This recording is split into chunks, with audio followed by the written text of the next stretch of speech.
ভীষণ অসুখী জীৱন কটাইছে কৰিনা কাপুৰে। ধন সম্পত্তিৰ অভাৱ একোৱেই নাই, তথাপি কৰিনা সুখী হ'ব পৰা নাই। পাটাউটি পৰিয়ালৰ বোৱাৰী হিচাপে কৰিনাই পূৰ্বৰ দৰে মুকলি জীৱন কটাব পৰা নাই। স্বামী ছৈফ আলী খানক ডকাইতে ছুৰীৰে আঘাত কৰাৰ পাছতেই কৰিনাৰ জীৱন সলনি হৈ গৈছে। আগৰে দৰে কৰিনা মুক্ত পক্ষী হৈ উৰি ফুৰিব পৰা নাই। চুটি পোছাক পৰিধান কৰাটো বাধা দিয়া হৈছে স্বামীয়ে। সেইবাবে উশাহ যেন বন্ধ হৈ যাবলৈ ধৰিছে কৰিনা কাপুৰৰ। ঘৰত বহুদিন পাৰ্টি কৰিবলৈও স্বামীয়ে কৰিনাক দিয়া নাই অনুমতি। কৰিনাই কটাইছে বন্দী জীৱন। পূৰ্বে বেবো আছিল মুক্ত বিহংগ, কিন্তু ছৈফ আলী খানৰ ওপৰত সংঘটিত আক্ৰমণৰ পাছতেই কৰিনাৰ জীৱন প্ৰভাৱিত হৈছে। আজিকালি পত্নী কৰিনাক বেছি নিশালৈ বাহিৰত থকাৰ বাবে স্বামীয়ে অনুমতি নিদিয়ে। পূৰ্বে প্ৰায়ে আন্ধেৰীত বন্ধুৰ সৈতে সুৰাপান কৰিছিল কৰিনাই। ঘৰতো সঘনাই পাতিছিল পাৰ্টি। আনকি ছৈফ আলী খান আক্ৰমণৰ চিকাৰ হোৱা নিশাও মদৰ নিচাত কৰিনা মাতাল হৈ আছিল।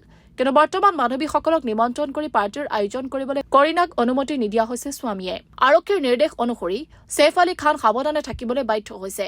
এবাৰ আক্ৰমণ হোৱাৰ পাছত ছৈফক নিশা ঘৰৰ পৰা নোলাবলৈ নিৰ্দেশ দিছে মুম্বাই পুলিচে।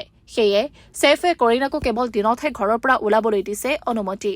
পূৰ্বে কৰিনা কাপুৰ আছিল নিশাৰ চৰাই। মুম্বাইত তেওঁ কৰিছিল নৈশ ভ্ৰমণ। পিছে এতিয়া স্বামীয়ে ৰুমতে সুমুৱাই থৈছে অভিনেত্ৰীগৰাকীক। তেওঁক আন্ধেৰীত পাৰ্টি কৰিবলৈ যোৱাত ছৈফে বাধা দিয়া হৈছে।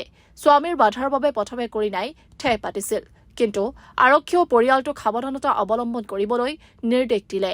সেই কৰিনাই 2 সন্তানৰ সৈতে ঘৰতে কটাবলগীয়া হৈছে বিৰক্তিকৰ সময়।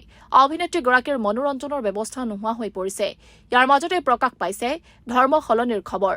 বিয়াৰ কেইবাবছৰ পাছতো কৰিনা কাপুৰে ইছলাম ধৰ্ম গ্ৰহণ কৰা নাছিল, কিন্তু তেওঁ এইবাৰ উমৰা হজলৈ যাব বুলি বন্ধু মহলে প্ৰকাশ কৰিছে।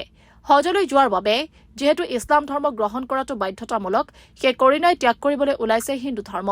অৱশ্যে কৰিনাৰ ধৰ্মত্যাগৰ বিষয়টো এতিয়া হোৱা নাই নিশ্চিত। আন এটা খবৰ অনুসৰি তৃতীয়বাৰৰ বাবে কৰিনা কাপুৰ গৰ্ভৱতী হৈছে। তেওঁ তৃতীয় সন্তান জন্ম দিবলৈ বিচৰা নাছিল, কিন্তু স্বামী ছৈফে বিচাৰিছে আন এটা সন্তান। সেই অনিচ্ছা সত্ত্বেও কৰিনাই পুনৰবাৰ গৰ্ভধাৰণ কৰিছে। পৰিয়ালৰ ইচ্ছা পূৰণ কৰিবলৈ কৰিনাই জন্ম দিবলৈ ওলাইছে আনটো সন্তান। মাতৃত্বই ভাগৰুৱা কৰি তোলা সময়তো কৰিনাই গৰ্ভধাৰণ কৰিছে। সেইবাবেও অভিনেত্ৰীগৰাকীয়ে ত্যাগ কৰিবলগীয়া হৈছে পাৰ্টিৰ অভ্যাস। সুৰাপান ত্যাগ কৰিবলৈ ছৈফে বাধ্য কৰিছে কৰিনাক। মালাইকা আৰোৰাৰ উপৰি কেইবাগৰাকীও বান্ধৱীৰ সৈতে সেয়ে কৰিনাক বহুদিন অনুৰাগীয়ে দেখিবলৈ পোৱা নাই। কিছুদিন নিঃসংগ জীৱন অতিবাহিত কৰিবলৈ বাধ্য হৈ পৰিছে বেবো। অৱশ্যে সঘনাই কাষলৈ গৈ কৰিনাক সংগ প্ৰদান কৰিছে বিচ্ছেদিত বায়েক কৰিশ্মা কাপুৰে। গৰ্ভাৱস্থাতে উমৰা হজ কৰি কৰিনাই ইছলাম কবুল কৰাৰ আছে সম্ভাৱনা। ভীষণ অসুখী জীৱন কটাইছে কৰিনা কাপুৰে। ধন সম্পত্তিৰ অভাৱ একোৱেই নাই, তথাপি কৰিনা সুখী হ'ব পৰা নাই। পাটাউটি পৰিয়ালৰ বোৱাৰী হিচাপে কৰিনাই পূৰ্বৰ দৰে মুকলি জীৱন কটাব পৰা নাই। স্বামী ছৈফ আলী খানক ডকাইতে ছুৰীৰে আঘাত কৰাৰ পাছতেই কৰিনাৰ জীৱন সলনি হৈ গৈছে। আগৰে দৰে কৰিনা মুক্ত পক্ষী হৈ উৰি ফুৰিব পৰা নাই। চুটি পোছাক পৰিধান কৰাটো বাধা দিয়া হৈছে স্বামীয়ে। সেইবাবে উশাহ যেন বন্ধ হৈ যাবলৈ ধৰিছে কৰিনা কাপুৰৰ। ঘৰত বহুদিন পাৰ্টি কৰিবলৈও স্বামীয়ে কৰিনাক দিয়া নাই অনুমতি।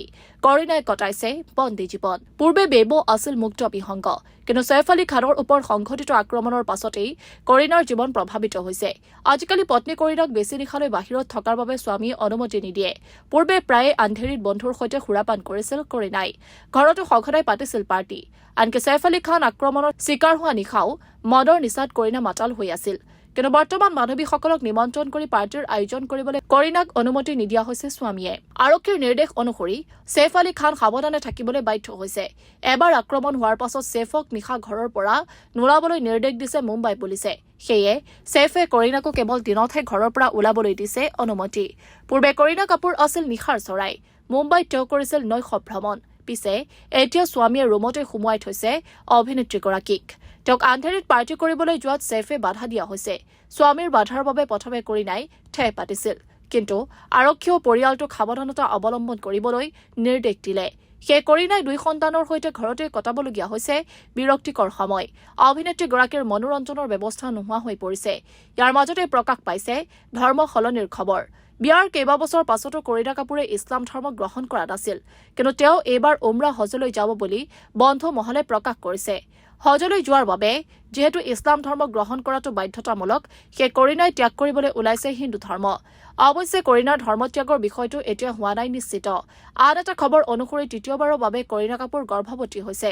তেওঁ তৃতীয় সন্তান জন্ম দিবলৈ বিচৰা নাছিল, কিন্তু স্বামী ছৈফে বিচাৰিছে আন এটা সন্তান। সেই অনিচ্ছা স্বত্তেও কৰিণাই পুনৰবাৰ গৰ্ভধাৰণ কৰিছে। পৰিয়ালৰ ইচ্ছা পূৰণ কৰিবলৈ কৰিণাই জন্ম দিবলৈ ওলাইছে আনটো সন্তান। মাতৃত্বই ভাগৰুৱা কৰি তোলা সময়তো কৰিণাই গৰ্ভধাৰণ কৰিছে। সেইবাবেও অভিনেত্ৰীগৰাকীয়ে ত্যাগ কৰিবলগীয়া হৈছে পাৰ্টিৰ অভ্যাস। সুৰাপান ত্যাগ কৰিবলৈ চৈফে বাধ্য কৰিছে কৰিণাক। মালাইকা আৰোৰাৰ উপৰি কেইবাগৰাকীও বান্ধৱীৰ সৈতে সেয়ে কৰিণাক বহুদিন অনুৰাগীয়ে দেখিবলৈ পোৱা নাই। কিছুদিন নিঃসংগ জীৱন অতিবাহিত কৰিবলৈ বাধ্য হৈ পৰিছে ফেভো। অৱশ্যে সঘনাই কাষলৈ গৈ কৰিণাক সংগ প্ৰদান কৰিছে বিচ্ছেদিত বায়েক কৰিশ্মা কাপুৰে। গৰ্ভাৱস্থাতে উমৰা হজ কৰি কৰিণাই ইছলাম কবুল কৰাৰ আছে সম্ভাৱনা। News desk report, new Assam news.